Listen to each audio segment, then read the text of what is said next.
I'm Marty Stouffer. The Dakota Indians called this area Makashicha, meaning a bad land. French trappers called it a bad land to cross. Today, we call it Badlands National Park. From a human perspective, it may indeed be a bad place, dry and desolate, with eroded canyons that form a natural maze of enormous complexity. But for the animals that live here, there's nothing bad about it at all. For them, the Badlands are home.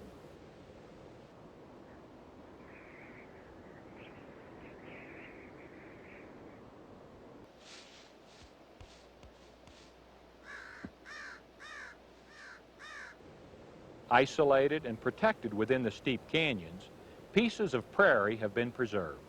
Each is small, but combined, they form our largest mixed grass prairie ecosystem. Let's meet the animals that live here, in the Badlands.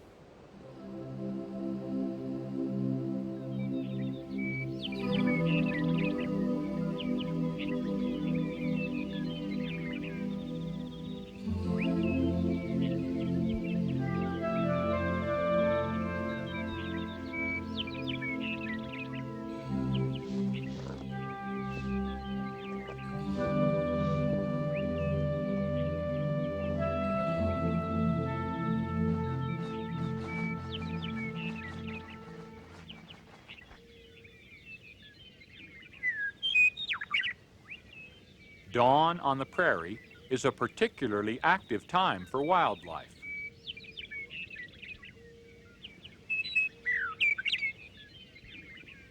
As the temperature rises, mule deer follow the shadows into the deep, cool canyons.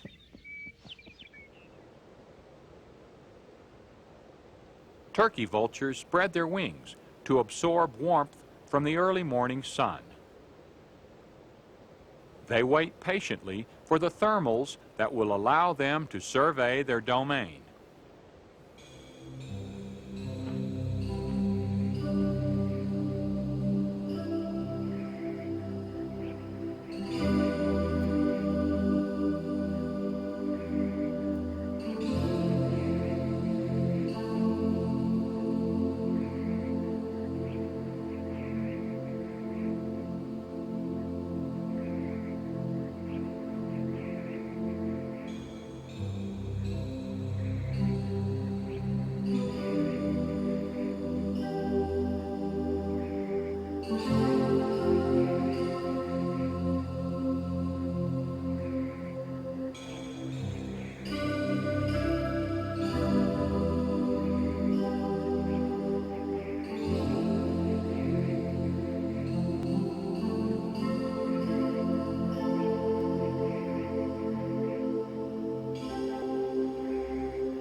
South Dakota is home to some of our lushest, most fertile prairie soils.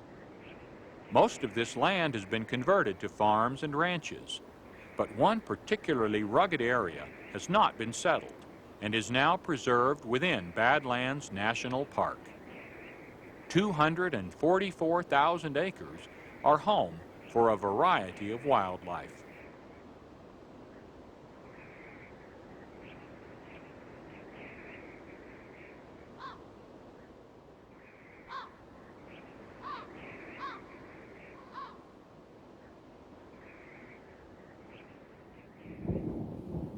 It's an enchanted land, scoured and sculpted by water, a fraction of an inch at a time.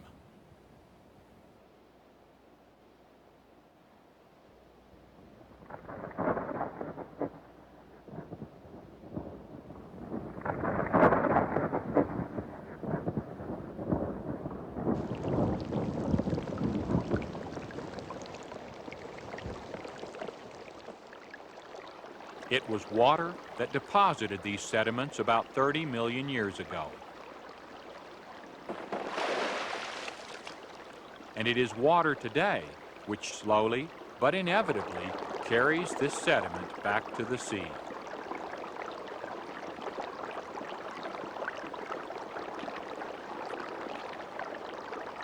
Each year, erosion reveals new secrets locked for millennia within the soil. This area contains one of the richest deposits of mammal fossils found anywhere in the world.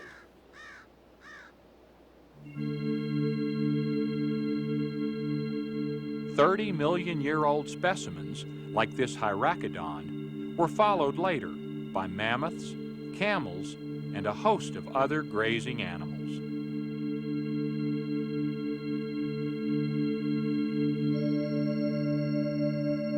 An equally impressive array of predators, such as this saber-toothed cat, hunted the grazing animals.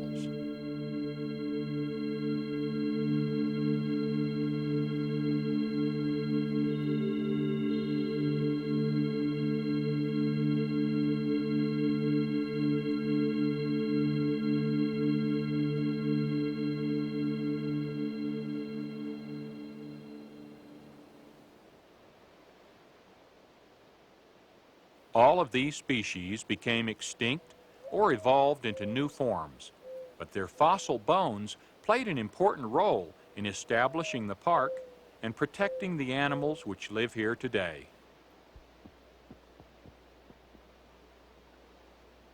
Bighorn sheep are well suited to a life on the sheer ridges.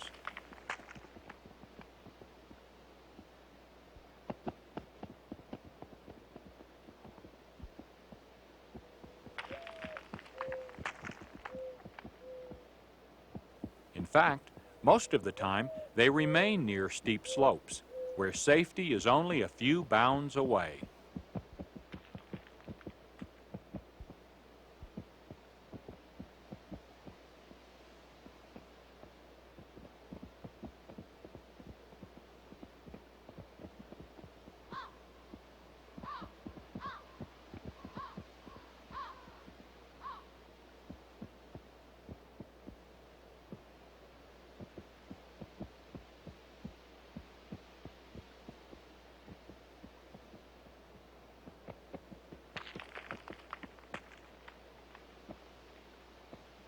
These Rocky Mountain bighorn were introduced into the park in 1967. The native Audubon bighorn, a slightly different subspecies, were exterminated by early settlers at the turn of the century.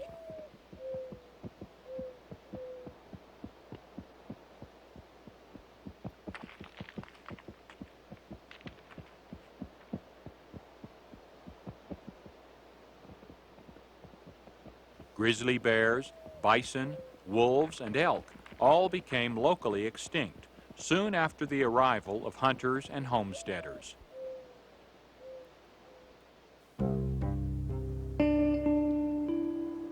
But life was not easy for the settlers either.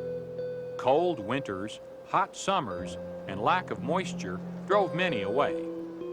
As they left, wildlife began to recover. Many of the species originally present have since recolonized the area or have been reintroduced.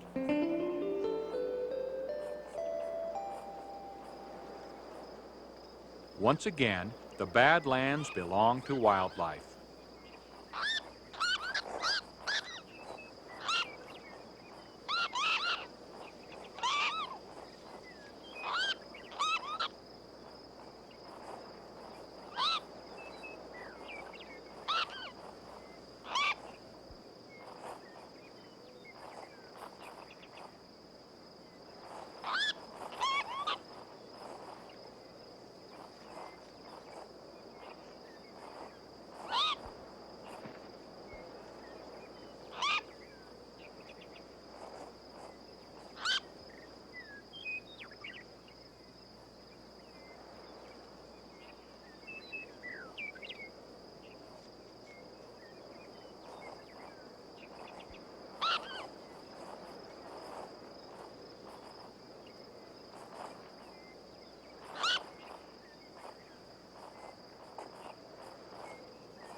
When our ancestors moved west, prairie dog towns blanketed much of our grassland.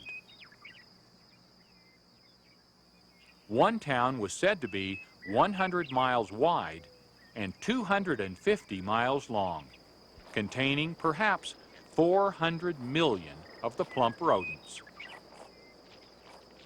When cattle arrived, prairie dogs were viewed as competitors.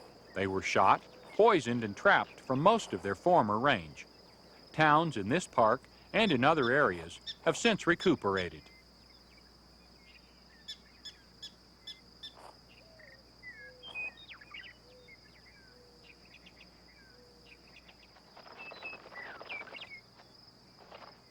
Prairie dogs play a critical ecological role on the grasslands. Their digging helps aerate the soil, and their burrows provide a year-round refuge for many other small mammals, reptiles, and insects. Trimming the vegetation close to the ground may be a rancher's nightmare, but to the prairie dogs it makes good sense. This strategy ensures a constant supply of fresh green shoots, as well as better visibility of predators.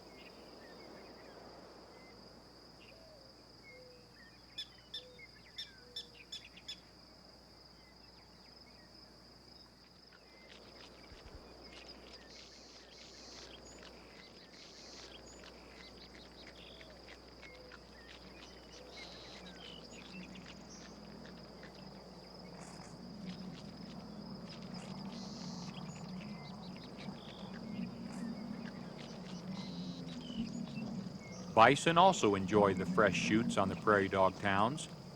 Unlike cattle, bison and prairie dogs have peacefully coexisted for thousands of years.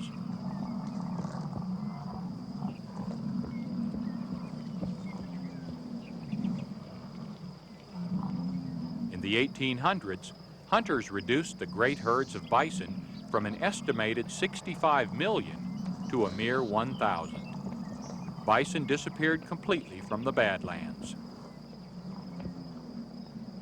They were shot primarily for their meat and hides, but their extermination was also part of a larger strategy to eliminate the Indians' food supply and force them onto reservations.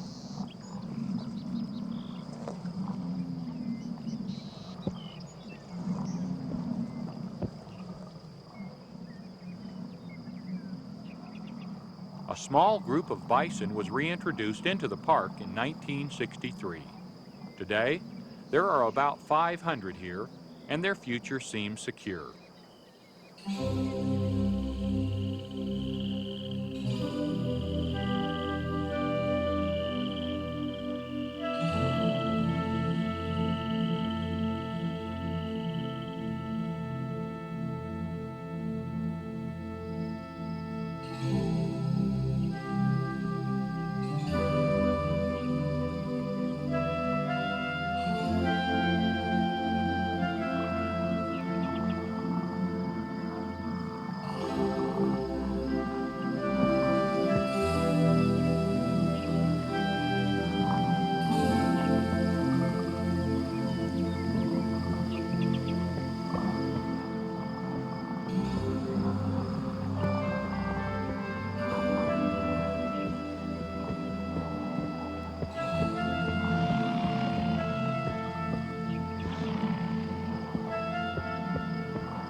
By midsummer, the tempo in the bison herd is increasing rapidly. Bulls, which are solitary most of the year, join the cows. This congregation marks the beginning of the rut.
Bulls fight for the right to tend a female in estrus.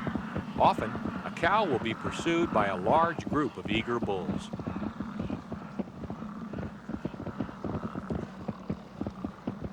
They may chase her for miles in 100-degree temperatures.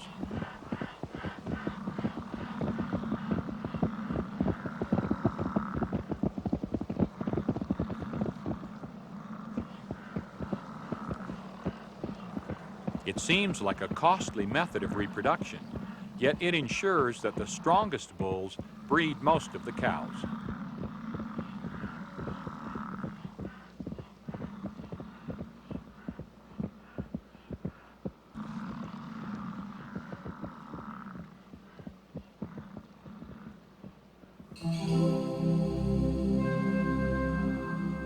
By August, the land becomes parched and dry.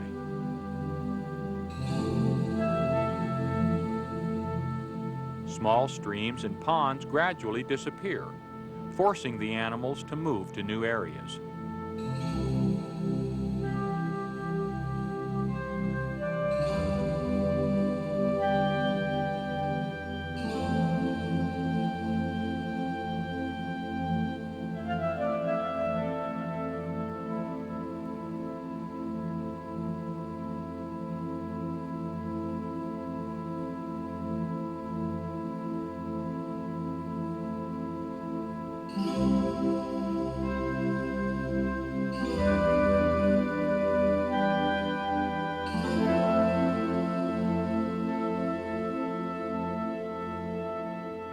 Most animals are well adapted to the scorching temperatures and lack of water.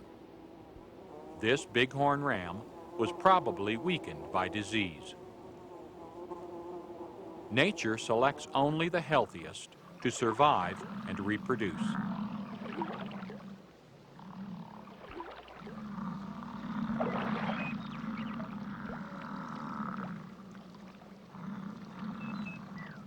One reason that humans did not remain in this area is the lack of good water.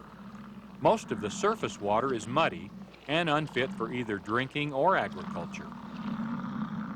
One frustrated settler termed it too thick to drink and too thin to plow. It seems to suit the killdeer just fine.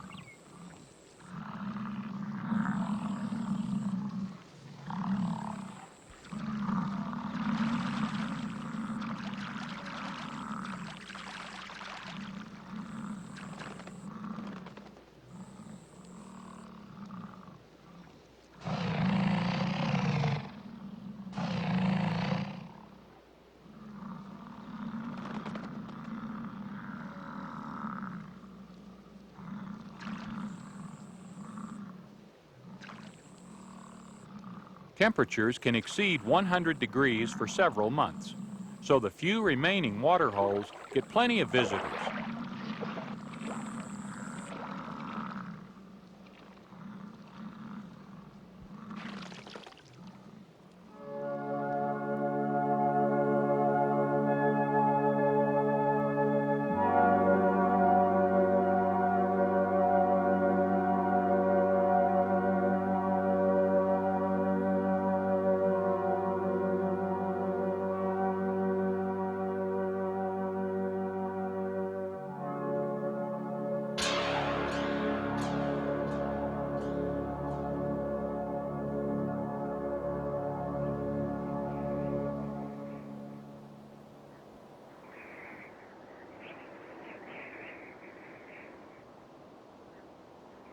The cool days of autumn are followed by the first snows of winter.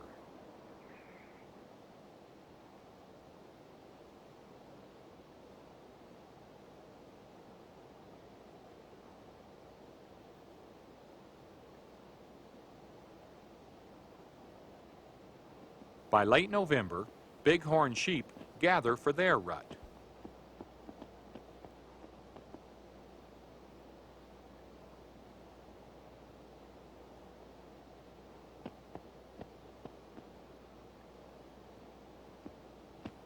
Rams join into groups, sizing each other up with ritualized displays. This behavior establishes a dominance hierarchy for breeding privileges.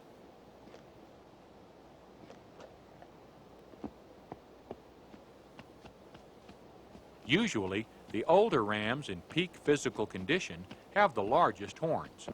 They can often establish their dominance without having to fight to prove it. The famous head-clashing battles are quite rare, but when two evenly matched rams cannot settle a dispute by display, a fight may follow.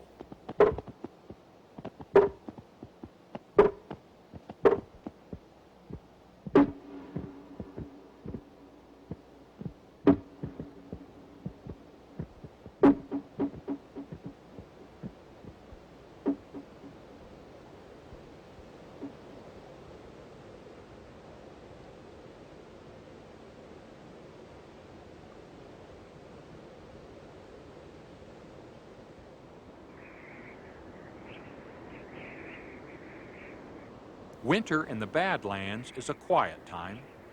Most animals either migrate or hibernate to avoid the harsh winds and sub-zero temperatures.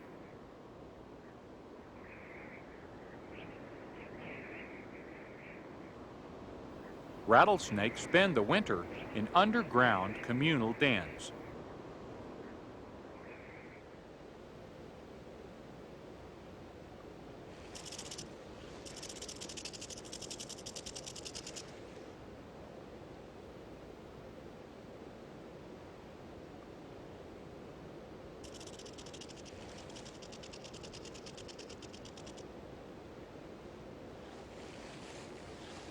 Many small mammals, reptiles, and insects take advantage of the abandoned prairie dog burrows, which are deep enough beneath the surface to prevent freezing.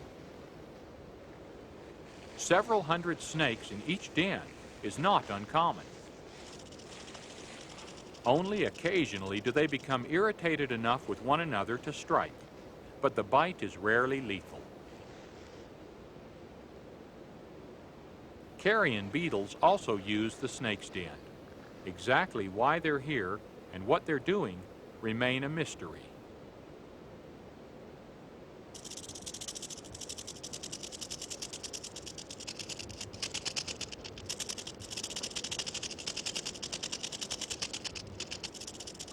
Luckily for this thirsty beetle, the snakes do not appear to be hungry.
There are many lessons hidden within these chiseled canyons. Lessons from the past and lessons for the future.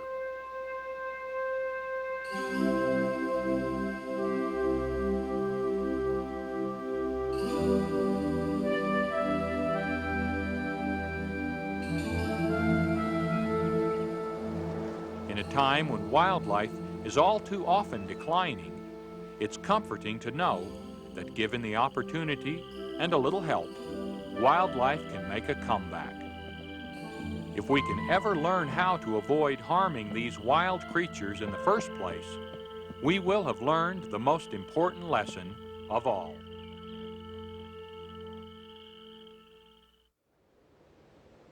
The Badlands are home to an abundant variety of wildlife that's well adapted to life among the steep spires. Equally important is the mixed grass prairie that has been preserved within this rugged landscape. We can all be thankful that there are a few remote places where nature has persisted. Places just like the Badlands. I'm Marty Stouffer. Until next time, enjoy our wild America.